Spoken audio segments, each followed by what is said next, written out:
Wesh les frérots, c'est Silverfox, j'espère que vous allez tous très bien. En tout cas, moi ça va nickel. Aujourd'hui on se retrouve pour une toute nouvelle vidéo.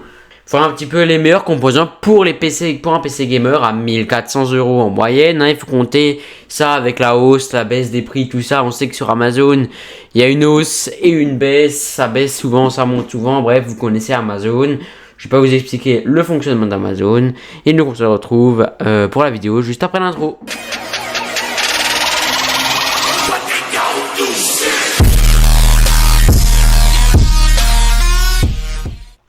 Ok, avant de commencer les frérots, n'hésitez pas à le petit like, le petit abonnement, ça fait super plaisir. On a approché 220 abonnés déjà, mais on a 219, donc on va plutôt approcher les 250. Alors les frérots, on va directement pas perdre plus de temps. Dans cette première partie, on va voir le PC à monter soi-même. D'accord, et après je vais vous trouver une alternative pour un PC qui ressemble déjà pour un PC gamer déjà monté. Allez, donc pour commencer, Amazon. Donc on va directement se rendre sur Amazon pour la RAM. Alors là effectivement, wesh les gars, la voix off, je fais juste une voix off pour vous prévenir que le prix Amazon qui s'affiche dans le panier à droite de l'écran ne sera pas le prix définitif car il manque une pièce dans le panier, alors ne vous fiez pas à ce prix là. Allez, bonne vidéo. Donc là pour la RAM, j'ai simplement pris des Corsair Vengeance RGB Pro. Donc c'est du 2 x 8 Go, donc c'est 16 Go de RAM du coup. On voit qu'il y a une très belle évaluation, ils sont super connus. C'est vraiment une des meilleures RAM du marché avec Crucial. Mais sinon vraiment, ils sont vraiment bien ces RAM là. Avec du RGB comme vous pouvez le voir là sur l'image. Donc vous voyez comment ça rend sur la carte mère. Ensuite, au niveau du processeur, on est sur un Intel Core, donc on est sur un i7 de 12e génération.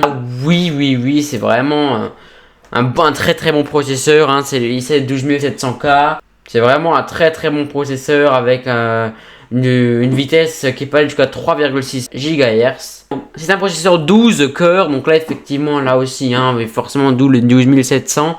C'est vraiment un très bon processeur 12 cœurs, ça commence déjà à être vraiment pas mal. Et ça suffit vraiment pour 3/4 des gens quoi.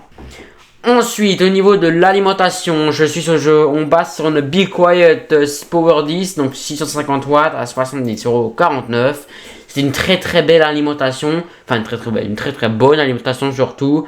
Vraiment, il y a une puissance de sortie jusqu'à 650 watts, avec une méthode de rafraîchissement en air. Du coup, ça c'est normal, c'est une simple alimentation. Là, voici un petit peu tous les branchements. Donc, il y avait bien sûr que le câble d'émulation.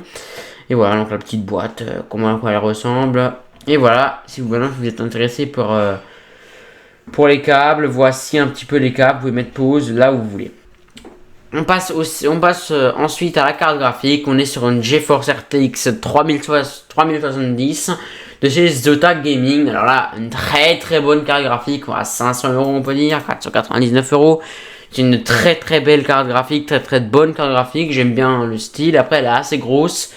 Mais vraiment, elle est super belle, ça c'est clair. Avec une vitesse d'horloge du CPU jusqu'à 1725 MHz. Donc vraiment, il y a aussi une très belle fréquence.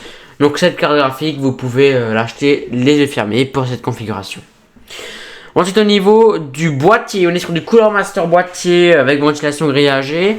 Donc là aussi un très joli boîtier, je l'aime beaucoup au niveau style et tout. On a une place pour un petit ventirail à l'arrière et les places pour le water cooling juste en haut. Donc un très joli boîtier, il existe aussi comme ceci, mais c'est à vous de voir pour le style. Après le prix est aussi plus cher pour le MB 520. Voilà, donc là j'aime bien, c'est un niveau airflow, il est vraiment pas mal. Donc comme on peut le voir sur la deuxième partie, il y a quand même un assez bon fait avec un second airflow avec des trous là aussi pour l'air.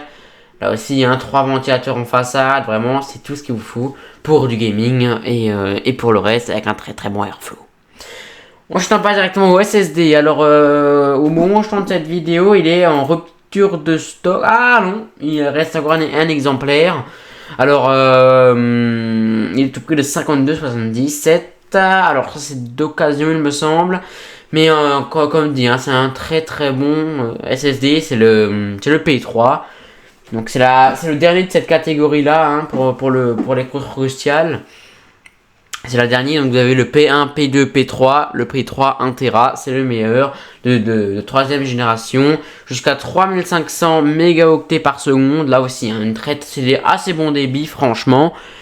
Donc là effectivement c'est un SSD et c'est peut-être mieux, et là aussi, on sait tous que le SSD est beaucoup mieux que le disque dur, parce que tout de suite sur ce SSD là, vous pouvez y aller les yeux fermés quoi. Alors ensuite, au niveau du water cooling, 88,89 €. Là aussi, hein, un très joli water cooling. J'aime beaucoup le style. Hein. Et ben là aussi, figurez-vous qu'on est chez Cooler Master. Hein, parce que j'aime beaucoup hein, chez Cooler Master leur style et leur RGB qui ressort, surtout pour les airflow.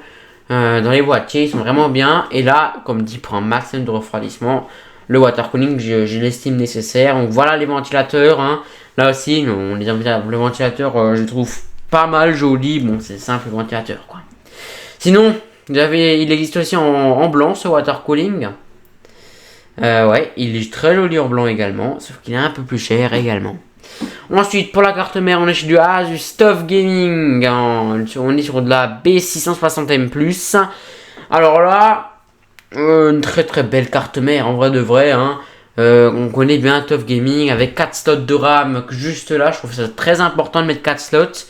Si maintenant par exemple vous avez 16 Go déjà en votre possession, et ben vous achetez encore une fois 16 Go, vous pouvez passer jusqu'à 32 Go de RAM. Et là je trouve ça vraiment très important. Alors il y a un design qui est quand même des mines hein, sur le côté, c'est du Asus. Asus pour moi c'est vraiment la meilleure marque de PC. Voici hein, tous les connectiques. Donc vous avez un connectique, vous avez deux USB, un HDMI, du Ethernet. Vraiment vous pouvez vraiment y aller les yeux fermés avec. Il y a aussi du coup les ports pour Wi-Fi 6. Mais vraiment ça vraiment c'est un très très bon, une très très bonne carte mère. Donc voilà. Pour cette config là, on est à peu près 1400 €. Hein. Donc là, c'est à 1354 parce que, ouais, comme dit, regardez bien, il n'est plus disponible le SSD, mais il est très. En fait, ce SSD là, il part très vite, mais il est très vite remis en stock également. Donc vous aurez vraiment une config à 1400 €. Plus ou moins 1400 €. Et ça, c'est vraiment une très très jolie config. Hein. Avec ça, vous pouvez quand même tourner. Vraiment vos jeux favoris, les jeux du moment. Je pense qu'ils tournent à plein régime sur celui-là. Il n'y a aucun problème. Alors au niveau des PC tout montés, je vous ai trouvé avec un i9 et une RTX 3060 10 Ti. Donc là, un très très bon PC réellement à 1400 €. C'est vraiment un super PC quoi. Hein. Donc on retrouve tout ce qu'il faut. Je changerai honnêtement rien du tout dans cette configuration. Il y a un vrai i9. Franchement, un i9 dans cette configuration, c'est fou. Là, vous avez une RTX 3070 Ti, donc là aussi. Donc là, avec les frais de port inclus et tout. 1 Go de SSD avec une Western Digital, là aussi, hein. Très bon SSD, sans souci. Vraiment, là, vous pouvez aller sur ce PC, les yeux fermés. Alors, je vais pas vous le dire que c'est la même configuration, parce que non. C'est pas la même configuration, mais je vous ai mis une configuration avec un prix équivalent, plus ou moins équivalent. Hein. Donc voilà. Donc il est vraiment très joli. J'aime bien, hein. J'aime quand même bien le design. Vous avez quand même un gros boîtier, hein, en vrai de vrai. Donc voilà, à vous de choisir soit cette configuration là, soit celle-ci. Alors celle-là, vous avez quand même un i9, une 3070 Ti. C'est à vous de voir, hein. Si jamais vous voulez des recommandations ou quelque chose, l'espace commentaire il est fait pour ça les frérots. Sinon voilà, on arrive sur la fin de cette vidéo. Donc j'espère que cette vidéo vous a plu. C'est une première pour moi de tourner une vidéo hardware sur la chaîne. Dites-moi si vous en voulez plus dans les commentaires. En tout cas c'était Silverfox, n'hésitez pas à mettre un like, à vous abonner. Allez, ciao ciao.